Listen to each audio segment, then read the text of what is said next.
Άκου και μπορεί να ταυτιστείς.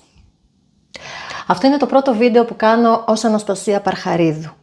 Δηλαδή ως ένα άτομο που έχει άπειρους ρόλους στη ζωή του, συχνά ταυτόχρονα, και ξέρω ότι πολλοί κάνετε το ίδιο. Εκτός από γυναίκα λοιπόν, που αυτό από μόνο του είναι πολύπλευρο, στην καθημερινότητά μου καλούμε να είμαι και μάνα και επιστήμονας και σύζυγος και επιχειρηματίας και κόρη και ερωμένη και φίλη και αδερφή, αλλά και νοικοκυρά, δούλα και κυρά που λένε, χορηγός στα έξοδα, ταξιτζής να πηγαίνω φέρνω τα παιδιά, ψυχολόγος για όλους, δασκάλα για τα σχολικά και παντός είδους μαθήματα, συμπαραστάτρια στις δύσκολες στιγμές των άλλων, πυροσβέστης όταν προκύπτουν εντάσεις, security κάθε στιγμή κινδύνου, μάστορας εννοείται για όλες τις δουλειές, εργοδότης με συνεργάτες, μάναζερ για την οργάνωση των πάντων, δρομέας από το πρωί ως το βράδυ. Και είναι ατελείωτη η ρόλη. Πώς μπορεί λοιπόν μια γυναίκα να επιβιώσει σε μια τέτοια πραγματικότητα? Κι όμως, όχι μόνο μπορεί να επιβιώσει, αλλά μπορεί και να την απολαύσει.